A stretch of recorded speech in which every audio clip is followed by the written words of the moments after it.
او دغه شان د مصنف ابن ابي شيبه هغه یو روایت نقل کړی شوی دی چې حضرت سلیمان علیه السلام سره یو کس ناستو په دې ټیم کې ملک الموت یعنی د مرګ فرشته دغه مجلس ته حاضر شو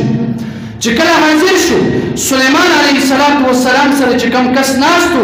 دغه فرشته به دغه کس ته ډیر زیات د حیرانتیا سره به یې کتله چې کله دغه فرشته لاړه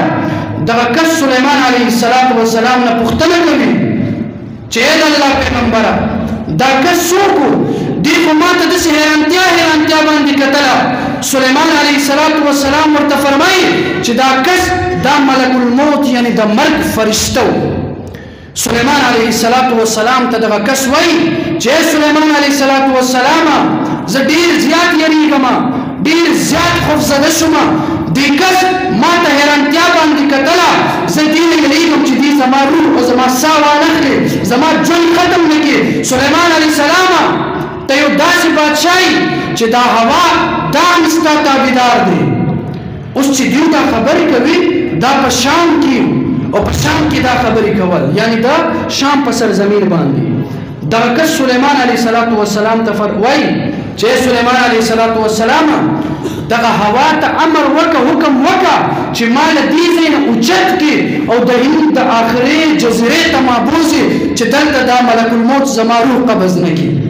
سلیمان علیه السلام دغه ملک الموت نه پس دغه هوا ته حکم وکړه او دغه هوا په حکم د سلیمان علیه السلام باندې دغه کس د شام د ځمکې نه اوچت کړله او هغه جزیرې د هند کې ښکته کړو دغه کس هلته د هوا په ذریعه لاړ بیا څه وخت پس سلیمان علیه السلام ته بیا ملک الموت راغی سلیمان علیه السلام ورته وفرمایل چې ملک الموت په هغه ورځ باندې د هغه انسان ته حیرانتیا باندې کتله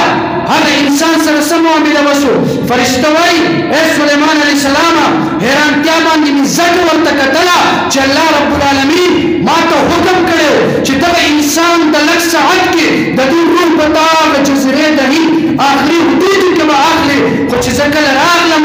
دغه کس د شام په سرزمین باندې و ما حیرانتیا وکړله تعجب وکړله چې دغه انسان خو د شام په سرزمین باندې دی او الله ما ته وایي د هغه هند د جزیرې آخرني حدود کې به د دې روح اخلي وګوره دغه فرشته سلیمان علیه السلام په مجلس کې و بیا لږ وخت کې دې ځای نه ځي جزیرې د هند ته هلته دغه انسان دغه روح قبض کوي نو اولنې خبره مې تاسو ته څه کړې چې هر عمل دا په اخلاص سره به کوئ دویم خبره څه وشو چې په انسان باندې په هر حالت کې